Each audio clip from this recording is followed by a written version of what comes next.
This is the Influencer Entrepreneurs Podcast with Jenny Melrose, where I strategize with business owners on how to grow and scale their businesses to hit their income goals.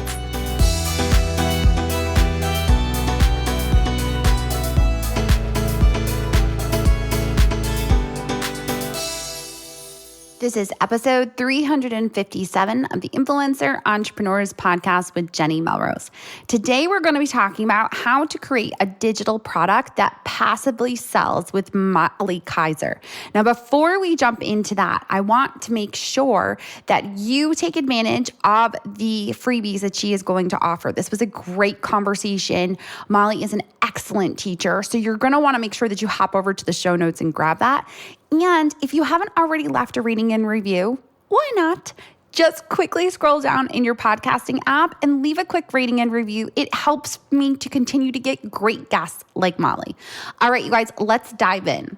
Hi, Molly. Welcome to the podcast. How are you? Hey, Jenny. Good. I'm excited to chat. Yes, me too. I'm really excited to be able to dive into how to create a digital product that passively sells, because I know my audience wants the passive side of things. But before we jump into that, will you introduce yourself and your business to my audience? Yeah, I'd love to. And I've been through quite the journey, so I like to tell my speed dating, very fast story. Of course.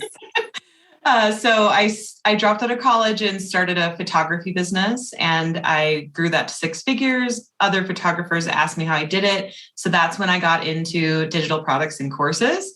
And I scaled that business to $2 million per year. And now I help people to create their own, turn their expertise into their own digital products and courses.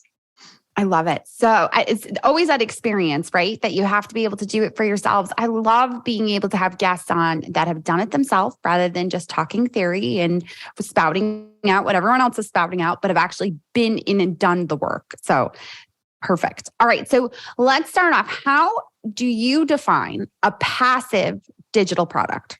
Yeah, I love this question because there's just like so much like argument online that I find really funny. You know, obviously, if you look up the definition of passive, it says something that like mostly sells on its own. It doesn't say this 100% sells magically without any effort. Yet people argue online that like passive is BS because nothing sells with no effort, which is true. Obviously, things take effort.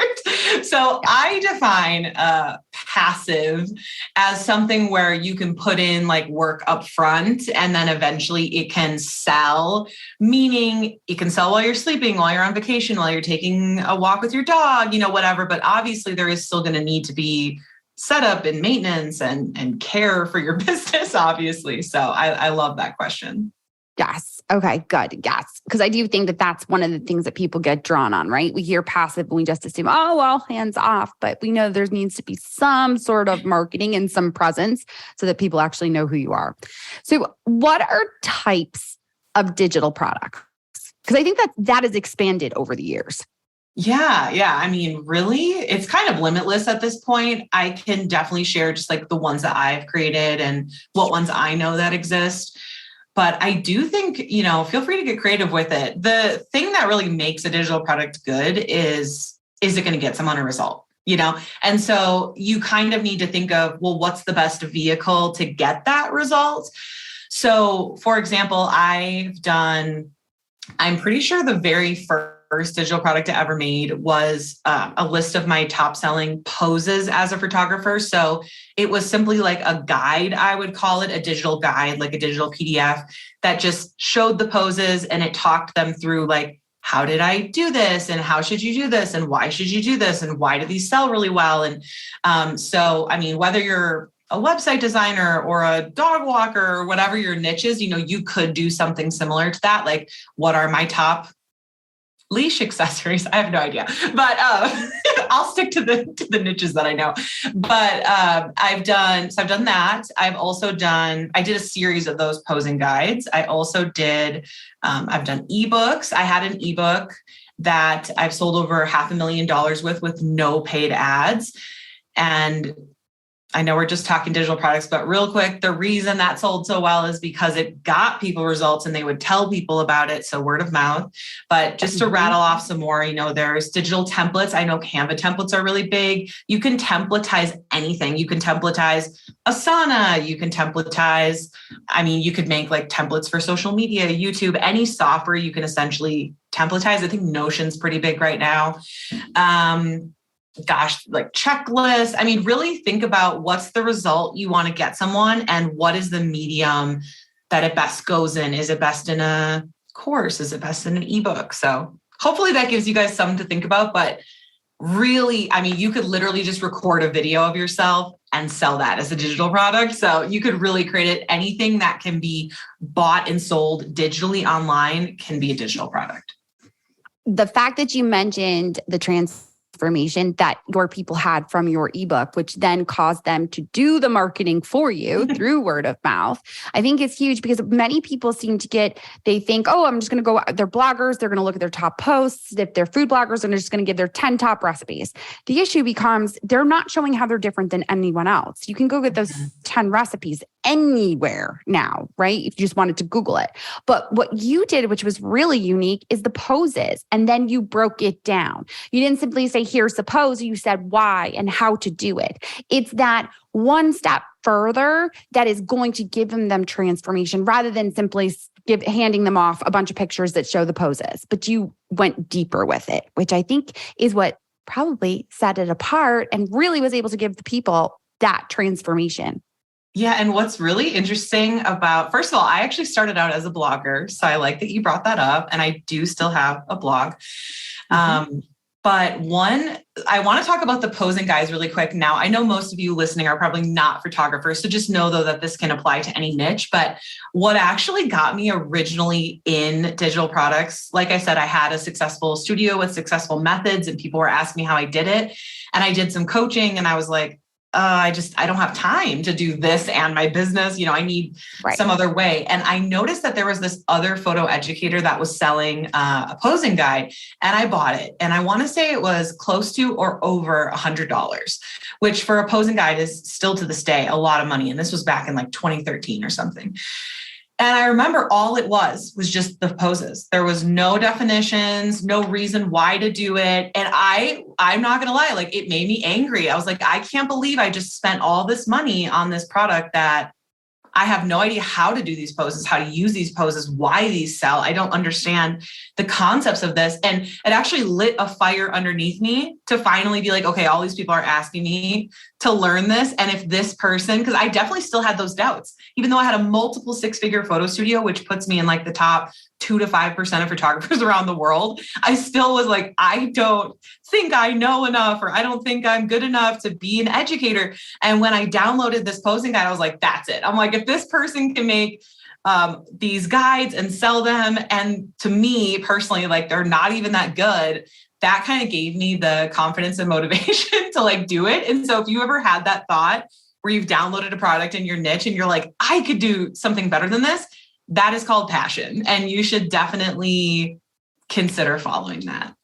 Yes. And I think you said 2 questions, right? You said the how and the why. I think anytime you create something, if you can answer the how and the why, it's going to give them the transformation that they're looking for. So adding that to make it easier for them to have it, but also to show your expertise and the understanding the why behind it shows that you're just not naturally having them do it. You actually have thought this through. It is a process. It is something that you can then teach for others to implement.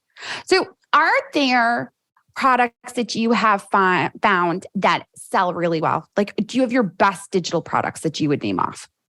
Yeah. So again, I think it kind of ties into what I said before is I think it's less about the vehicle of the digital product and more about the result. So I've over my, since I started my online business with selling educational products, I'm not saying you should do this, by the way, but just sharing that I have created over 100 digital products. Again, not saying you should do this. I learned the hard way. You should focus in on 1 or 2 and scale those. But what I'm trying to say with that is I've tried every vehicle. Like you can literally name a digital product type. I've created it. And so what I've learned is it doesn't matter the type, it matters the result.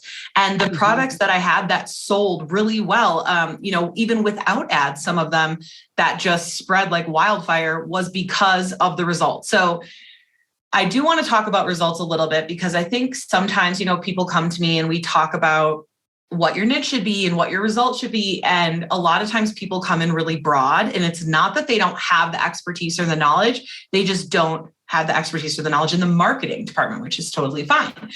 And so, I get a lot of people that come in and say like, well, I want to help women with confidence, or I want to help, men, whatever, something broad. I don't know. I don't know the male niche very well, but basically, helping someone live a happier life or be more confident, that is too broad. You have to really think about like, why do they want to be more confident? Why do they want to be happier? What are the tactics that you're going to be teaching? Can you dial in and just make a product on one thing? So for example, my ebook that sold 500,000 with 0 ads, I didn't teach my whole studio method. I didn't teach all of my business tactics. I didn't teach how to have a happy business, how to have a happy life. I didn't teach that, right? I dialed into one specific strategy that I used in my studio, and I gave it to them, and I sold it. I didn't give it to them, but it was in a PDF format. So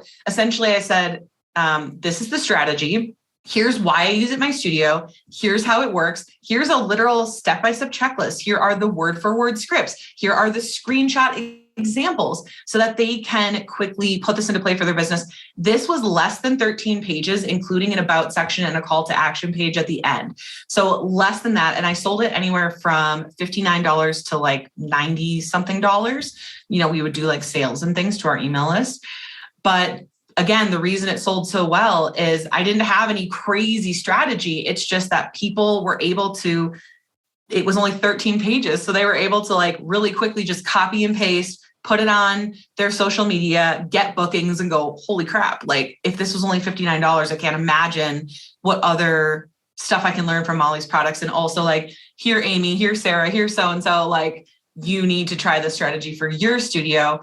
So yeah, all in all, it's less about the actual type of product and more about the result. I see also one last example is I know journals are really popular right now. Just going and creating a journal and selling it with no result or anything, I personally feel like that's going to be really hard. I mean, anyone can just go on Canva and just create a journal, create a habit tracker, right? What is your unique proposition? Who are you targeting that's unique? And what's the unique result that you can get them? And really, again, look at your experience, because that's all I've ever done is I've never like studied something and then retold it, right? Like I've always, I might study it and then do it for myself and get results and tweak it, and then reshare what worked for me. So I really believe everyone has that expertise and experience in their past, in their life. And you just have to really dial in, what's the result I got? How did I do it? How can I reteach this to others? Yes. I'm so glad you brought up the fact of it being too broad, because that is the biggest mistake that I often see is we want to just capture everyone and we think that that's perfect. An example of a journal, I actually have a client right now who is selling her journal like crazy, but it is a journal specific to planning your trip to Ireland. And that's all she writes about. That is good. So that's good. All of her content drives them to go and see, this is why you want to go to Ireland. This is why you want to go here. This is what you want to do here. This is your travel guide that you should use for this. And the journal step by step walks them through it. So it's very specific and meant for that audience, which makes such a difference when you're trying to market it, because the specific pain points. When you make it too broad, everybody has a different pain point of why they want to be happier in their life. So it makes it way too difficult to be able to sell it with the copy.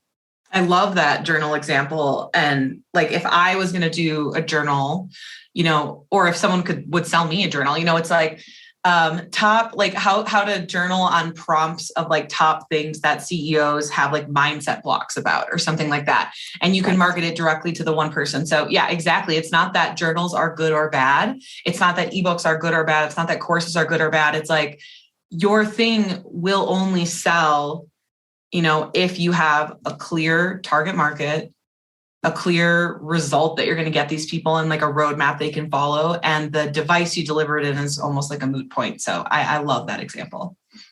So one of the things that I think we've kind of touched on is obviously the result and then also needing to be more specific about your product. What else do you need in order to sell a digital product? Yeah. So I think sometimes it does depend on what you're selling and what the price point is. But I have like 3 specific funnels that I teach my students. I can kind of go through them. So the first one is just like a basic social media funnel. And by the way, a funnel is just like a series of steps you're going to take someone through. So it doesn't need to be a specific software or like a specific thing.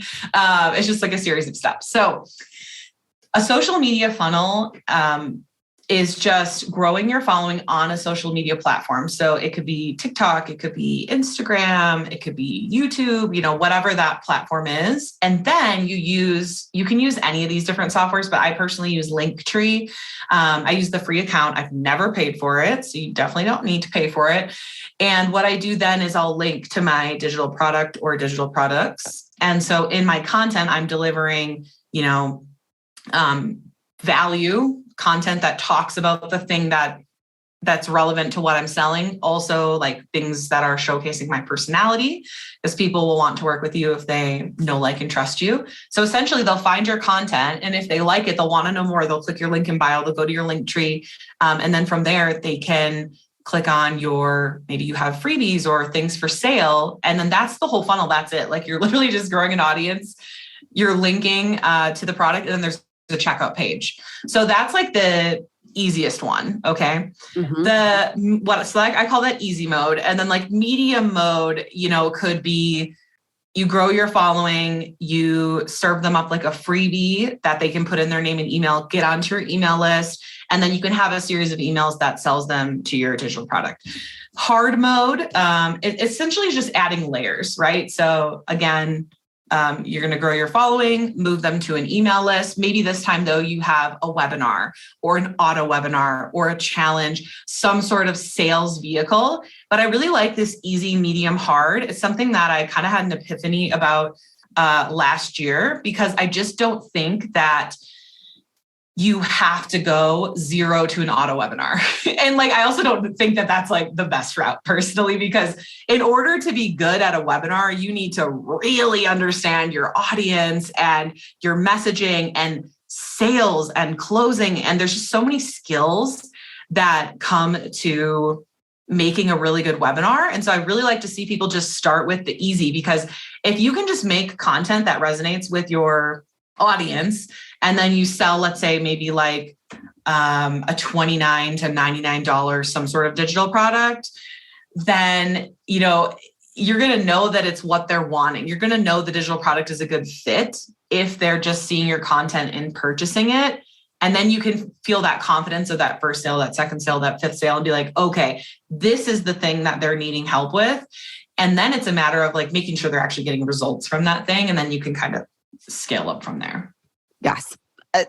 Easy, medium, hard. That is just too perfect. It's exactly what it should be. I think a lot of people overthink it and assume that I got to grow my email list. Now I got to do a webinar. But it's all about how much engagement and touches you get on your audience and how much do you need. So it's easier to go from social media to maybe a $29 product, a $49 product. Whereas if you have a course that's a bit more expensive, probably upwards from $200, you may need a higher touch like a webinar so they can really see how you teach, and are they going to be able to walk away with information based on what their pain points are. So that is perfect. Do you find that there is a biggest mistake when trying to sell a digital product passively? Yeah. So obviously we all make a lot of mistakes in business. They're called learning lessons. That's what I call them. Yes.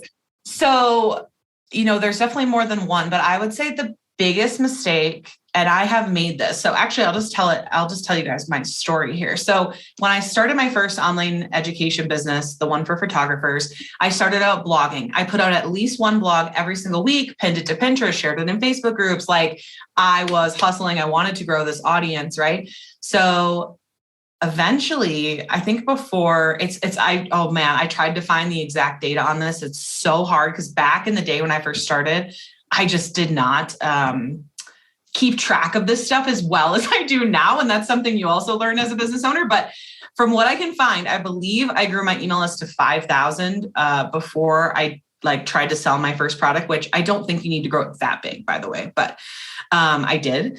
And so I was just really focused on blog, building an audience, and growing my email list, right? And I did that, and I stayed consistent with that. And I want to say I got to about $500,000 a year. And that's kind of when I learned about like scaling with ads, right? And so I was like, oh, my husband actually left his job and he started running ads for our business together now. And we were able to like scale that up to $2 million a year. And I remember when we first started like having success with ads, I want to say it was like 2017 maybe. And I just remember thinking like, I don't need this organic audience. Like this is taking so much time to do the blog, to do the Pinterest, to do the Instagram, the Twitter, the blah, blah, blah, blah, blah. I was just like, oh, we could just scale with ads. We can just scale with ads, right? Well, you probably all are like, Molly, we know where this is going. So eventually, even with the iOS update and ads becoming more expensive, and also, you have to keep in mind, we got to $2 million a year with an audience that was specifically boudoir photographers. So this is like not the niche of helping business owners, not the niche of helping photographers, so like really niche audience. So anyways, my hard lesson learned is that you need to because eventually the ads became really, really expensive. And our profit margin when I had just the organic audience and was selling just to them, I had 80 to 90% margins. My accountant told me I was the most profitable business in the whole US that they worked with, which I didn't even realize at the time. I was just like, okay, whatever. Like I didn't know that was crazy good. And then our margins went down to like 24, 30% when we were really scaled up with ads. And I know now that it's because I wasn't continuing to grow and nurture that organic audience. And when you're running ads, you're also running what's called retargeting ads, which is where you're retargeting those ads to your following. And so if you're not continuing to grow and nurture that organic following, it's going to be detrimental to your profit margin. And so I honestly don't even remember what the original question was. Sorry. No, that's perfect. It was the biggest mistake. And you're totally in line with why you're telling it. Okay, I'm going to reel it in here. So biggest mistake is you need to make your organic following your number one priority. Okay. Your following online and your email list specifically is the lifeblood of your business. And so if you're not continuing to grow your email list, eventually that's going to catch up with you. And you're going to notice that your sales are flatlining or even declining. And so don't make the mistake I did where I thought, oh, I'll just do paid traffic only. It's not one or the other. It's organic in the beginning. And when you get things working, that's your fire. And then you can add ads as fuel to your fire, but you never want to ditch focusing on your organic traffic. And I know a lot of you might be being like, duh, whatever, but I thought duh, whatever too. And I still got sucked into that. So don't make that mistake. And I would say that's the biggest mistake is like also people wondering, why do I not have more sales? And usually 9 times out of 10, it's because they just don't have a following. They like don't have any email lists, any followers. They're not consistently growing. They're not consistently putting out content. So that's my rant. No, it's perfect because it's what we talk about here all the time. We always talk about don't build your business on rented property. You have to make sure that you are growing that email list. And we talk a lot about keywords, SEO research to make sure that they are pulling in that organic traffic from their blog, their podcast, Pinterest, wherever else is using all of that information, especially YouTube now. All right. So you have multiple freebies that you offer. How can my audience get their hands on it? Yeah. So if you go to my website, it's freedomcreator.co. I'm not cool enough for .com. But I have so many freebies. And so right now what I have how to create 30 reels in one day. It's like a checklist. So again, I'm all about the short results driven, I also have a free funnel toolkit. So it essentially gives you a Canva template on how to make a digital product. And then also the funnel on how to sell that digital product. And then it also has a lot of things in there where you can also use that ebook as a freebie to like build your email list. So I have lots of freebies on my website and I'm excited for you to check them out. Yes, we're going to link to that in the show notes. My audience also knows that they can always send me a DM on Instagram, and I will send you the direct link to get right in your chat so that you can hop up right over there. Molly, I appreciate you so much for taking the time to speak with me and share your information with my audience. Thank you. Thanks for having me. This is really fun. Of course. All right. Well, there you have it. Not only was Molly an excellent teacher in the way that she took you through the steps of how to be able to passively sell your digital products, but she also gave great examples. So if you haven't already, hop over to her website and grab her freebies, that Instagram one that she talked about with Reels, as well as the funnels that you can put in place as far as her easy, medium, and hard mode. You're going to want to take a look at. Until next time, y'all, I will talk to you then.